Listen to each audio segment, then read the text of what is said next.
Baik, pada kesempatan ini saya akan mempresentasikan materi berjudul Analisis Sosiologi Pendidikan, Pendekatan Pembelajaran Mendalam yang disusun oleh saya dan partner saya, Hasna. Fokus pembahasan kita adalah bagaimana pembelajaran mendalam dapat meningkatkan keterlibatan siswa, kemampuan berpikir kritis, serta relevansinya dalam konteks sosiologi pendidikan. Next.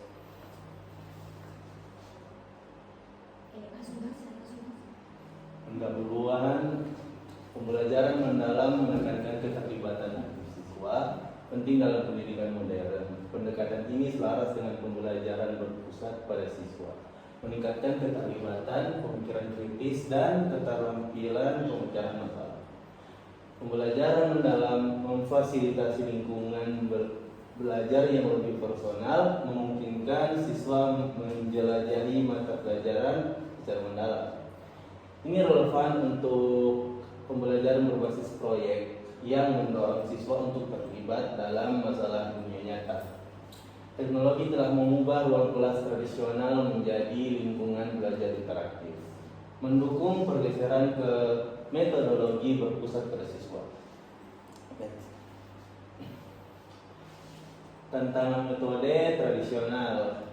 Pendekatan tradisional seringkali menekankan hafalan dan pembelajaran pasif, menyebabkan kurangnya keterlibatan dan pemikiran kritis. Kebutuhan akan pengalaman belajar yang bermakna sangat jelas.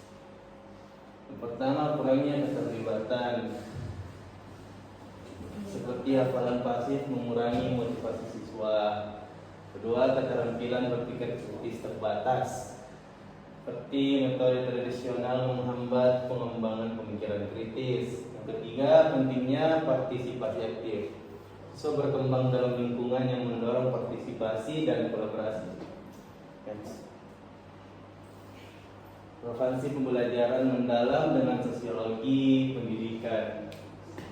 Pembelajaran mendalam sangat relevan dengan sosiologi pendidikan karena pendidikan adalah proses sosialisasi yang penting. Metodologi ini mendorong nilai-nilai sosial seperti kerjasama, empati, dan kesadaran sosial. Next. Metode penelitian atau tinjauan literatur. Studi ini menggunakan metodologi tinjauan literatur, mengumpulkan dan menganalisis karya ilmiah yang ada. Penelitian ini mengandalkan data sekunder dari artikel jurnal, buku, dan laporan akademik yang diterbitkan dalam 6 tahun terakhir. Sumber data, artikel jurnal yang ditinjau sejawat, buku dan laporan akademik, database seperti Google Scholar, Scopus, Springer, Science Direct. Kriteria inklusi diterbitkan dalam 6 tahun terakhir, ditulis dalam bahasa Inggris, fokus pada sosiologi pendidikan, metodologi pembelajaran atau teori pendidikan terkait. Next.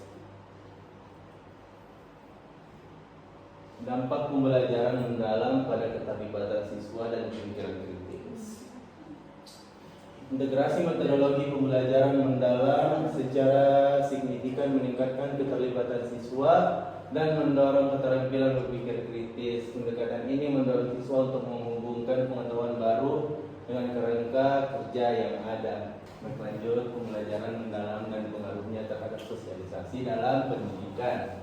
Teknologi pembelajaran mendalam semakin mengaruhi lingkungan pendidikan, khususnya dalam membentuk sosialisasi di antara siswa. Model komunitas inquiry menekankan pentingnya pengalaman belajar kolaboratif.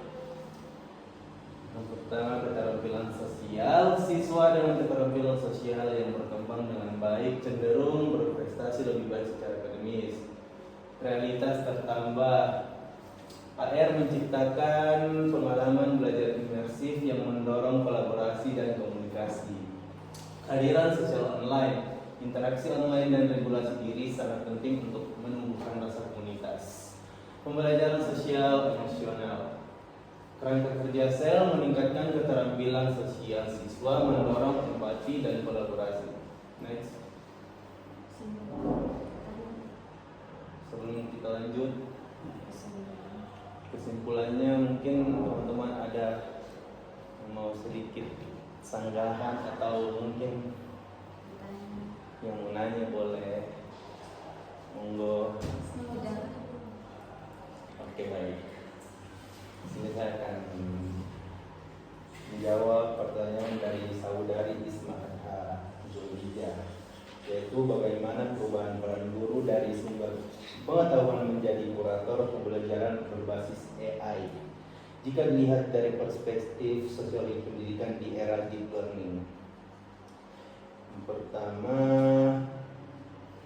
perubahan otoritas pengetahuan. Dulu guru dianggap sebagai sumber utama pengetahuan. Sekarang dengan AI dan deep learning, pengetahuan tersedia di mana saja. Akibatnya guru berubah menjadi kurator, yaitu orang yang memilih, menyeleksi dan mengarahkan penggunaan informasi. Contohnya, AI memberi 20 artikel tentang perubahan iklim. Guru memilih 3 artikel yang valid dan sesuai kebutuhan siswa. Yang kedua, guru sebagai penjaga keadilan belajar.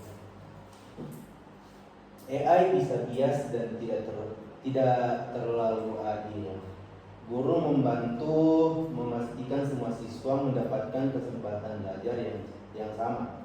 Contoh, AI memberi soal matematika yang terlalu mudah untuk siswa tertentu. Guru menambah tantangan agar siswa tetap berkembang.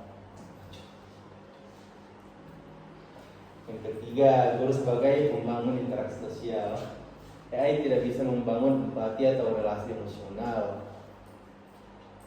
Guru tetap berperan menciptakan suasana belajar yang manusiawi dan mendukung. Contoh, AI memberi nilai otomatis pada esai.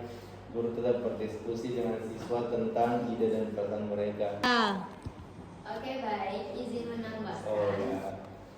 Dari tema topik yang kamu bawakan tentang pendekatan deep learning lah ya. Nah, jadi di sini saya mau menambahkan pendekatan deep learning ini adalah bagaimana siswa belajar secara bermakna. Ya, artinya siswa itu memahami secara makna keseluruhan, yang mana juga mengaitkan konsep dan mengembangkan refleksi kritis siswa. Dalam ini menunjukkan kalau deep learning menuntut transformasi kurikulum agar tidak hanya berbasis hafalan, melainkan berpihak pada pengembangan potensi siswa secara adil. Nah, dalam hal ini juga bagaimana pendekatan ini mendorong siswa untuk berpikir kritis, seperti mengaitkan suatu konsep itu dengan sesuatu yang sekarang terjadi gitu, konkret lah ya. Kayak misalkan contohnya di pertemuan sebelumnya itu bagaimana Serwawan itu kasih kita masing-masing topik. Yang saya dapat itu topik kemarin tentang guru sepanjang hayat ya, peran guru sepanjang hayat. Nah itu jadi siswa itu atau kita ya sebagai peserta didik itu nggak cuma hafal atau paham makna tentang pembelajaran sepanjang hayat, tapi juga kita tuh mampu mengaitkan konsep tersebut dengan yang ada di sekitar atau yang kejadian sekarang. Kayak misalkan pembelajaran sepanjang hayat itu artinya ya ilmu itu terus berkembang gitu. Jadi ya bagaimana pendekatan deep learning ini nggak cuma tentang menghafal, tapi juga tentang perkembangan siswa secara adil gitu. Udah sih gitu kayaknya. Kita sampai pada kesimpulannya pembelajaran mendalam punya potensi besar untuk mentransformasi pendidikan, tapi keberhasilan implementasinya membutuhkan kolaborasi 3 pihak. Yang pertama, pendidik yang mampu mengajar dengan teknologi, terus pembuat kebijakan yang mendukung infrastruktur, dan pengembangan teknologi yang memastikan alat pembelajaran etis, aman, dan sesuai kebutuhan siswa. Sekian presentasi saya, kurang dan lebihnya mohon dimaafkan. Assalamualaikum warahmatullahi wabarakatuh. Waalaikumsalam warahmatullahi